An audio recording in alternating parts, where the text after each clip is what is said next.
இல்லைங்க, அதில் வந்து நம்மளும் வந்து ஒரு திட்டமிடல் வச்சுருந்தோம். அதே மாதிரி காளைகளும் கொஞ்சம் விறுவிறுப்பு வந்துருச்சு இந்த தடவை. போன தடவை வந்து நிறைய காளைகள் வாடிவாசல்லே படுத்துருச்சு. ஸோ அந்த காளைகளை வெளியே எடுத்துகிட்டு வர்றதுக்கு ரொம்ப டைம் ஆயிடுச்சு. இந்த தடவை அது இல்லாமல் காளைகளும் வேகமாக வந்தனால இது சாத்தியப்பட்டுச்சு. ஜல்லிக்கட்டு அரங்கத்தில் ஜனவரியிலேருந்து மே வரைக்கும் யார் வேணாலும், எந்த தனிநபர், தனி ஆர்கனைசேஷன் யார் வேணாலும் வந்து நிகழ்ச்சிகள் நடத்தலாம். அதுக்கான அரசு ஆணை இப்போ தான் வெளியே வரப்போகுது நமக்கு. அதன் பேரில் இனிமேல் தொடர்ந்து அங்கே வந்து எல்லா நிகழ்வும் நடக்கும்.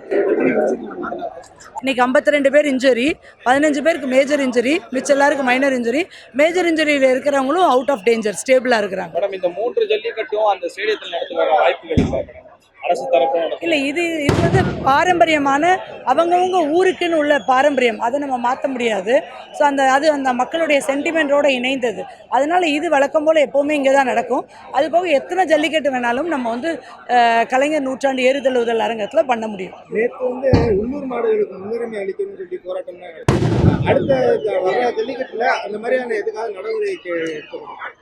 இல்லைங்க, நேற்று வந்து உள்ளூர் மாடுகளுக்கு வழங்கப்படணும்னு அவங்க கேட்டது வந்து ஏற்கனவே அவங்களுக்கெல்லாம் டோக்கன் வந்திருந்தது. ஆனால் அவங்க ஒரு பயம் என்ன ஆச்சுன்னா, 700 800ன்னு டோக்கன் நம்பர் வந்திருந்தனால அவுக்க முடியாமல் போயிடுமோன்ற பயத்தில் தான் அவங்க நேற்று போராட்டம் பண்ணாங்க.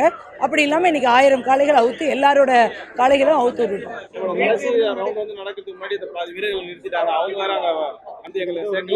இல்லைங்க, நமக்கு டைம்குள்ளே தான் நடத்தி ஆகணும். ஸோ நம்ம 9 ரவுண்டு வழக்கமாக நடத்துறது தான். இன்றைக்கி நம்மளால் 8 ரவுண்ட் தான் நடத்த முடிஞ்சுது. அதனால நம்ம கடைசி ரவுண்ட் வந்து சிறந்த வீரர்களை தேர்ந்தெடுக்கிறது கடைசி ரவுண்டால் தான் முடியும். அதனால நம்ம அந்த ரவுண்டை வந்து நிறுத்த வேண்டியதாகிடுச்சு. இன்னைக்கு துணை முதல்வர் வந்து பங்கேற்று தொடங்கி வச்சிருந்தாரு. துணை முதல்வர் வழக்கமாகவே இங்கே வந்து பண்ணுறது தான், அலங்காநல்லூர் ஜல்லிக்கட்டு அவங்க வருவாங்க. ஸோ அது மாதிரி இந்த தடவை வந்து ஆர்வத்தோடு பங்கேற்று போனாங்க. அவங்களுக்கு முன்வரிசையில் இருக்கையில் ஒதுக்கப்பட்டதில் வந்து ஏதாவது ஒரு இதுவும் இல்லைங்க. இது வந்து தவறுதலான ஒரு செய்தி வந்து பரவிட்டு இருக்குது. எந்த இதுவும் இல்லை. நீங்கள் எல்லாருமே இங்கே தான் இருந்தீங்க. எல்லாரும் கண்ணு முன்னாடியே தான் நடந்தது. இது யாரும் இது பண்ணலை. சுமூகமாக நல்லபடியாக நடந்தது. இல்லை, அவர் வந்து அவரோட பையனை வந்து அவரோட இருக்கையே இன்னொரு 2 பேரும் ஒரே இருக்கையில் உட்கார்ற மாதிரியான திட்டமிட்டு பண்ணியிருந்தாங்க. அதை பார்த்துட்டு தான் நீங்கள் எழுந்திரிச்சு போயிருந்தீங்க. அதுக்கு வேறு ஏதாவது ஏற்பாடு பண்ணியிருந்தாங்க? இல்லைங்க, நாங்கள் எழுந்தெல்லாம் போகலை. மாண்புமிகு அமைச்சர் அவர்கள் எழுந்து சொல்லிட்டு இருந்தனால, ஒரு அமைச்சர் நிற்கும் போது மாவட்ட ஆட்சித்தலைவர் நிற்கணுன்றனால அது புரோட்டோகால் படி தான் நான் நின்னேன். யாரும் என்னை நிற்க சொல்லலை, யாரும் வந்து எழுந்துக்கோங்கன்னு யாருமே சொல்லலை. இங்கே நடந்தது எதுவுமே தெரியாமல் இது கிடைக்கக்கூடிய புகைப்படங்களை வச்சு ஆளாளுக்கு ஒரு கதை பேசிகிட்டு இருக்கிறாங்க.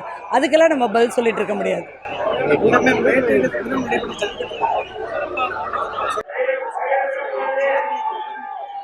அப்படி எனக்கு தகவல் வரலையே, நீங்கள் புதுசாக சொல்கிறீங்க.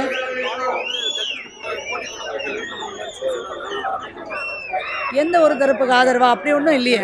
நேற்று அவங்க வந்து வழக்கமாக ஒரு கோயிலில் சாமி கும்பிட்டு அப்புறம் அவங்க 7 காளைகளை வைப்பாங்க. இங்கே வந்து 4 காளைகள் தான், இங்கே 3 காளைகள் தான். அதனால அதுக்கேற்ற மாதிரி டைம் ஆச்சு. மற்றபடி சிறப்பாக ஒன்றும் வேணும்னே யாரும் டிலே பண்ணல, யாரையும் ஒதுக்கலை, எதுவுமே அந்த மாதிரி எந்த நிகழ்வும் நடக்கலை.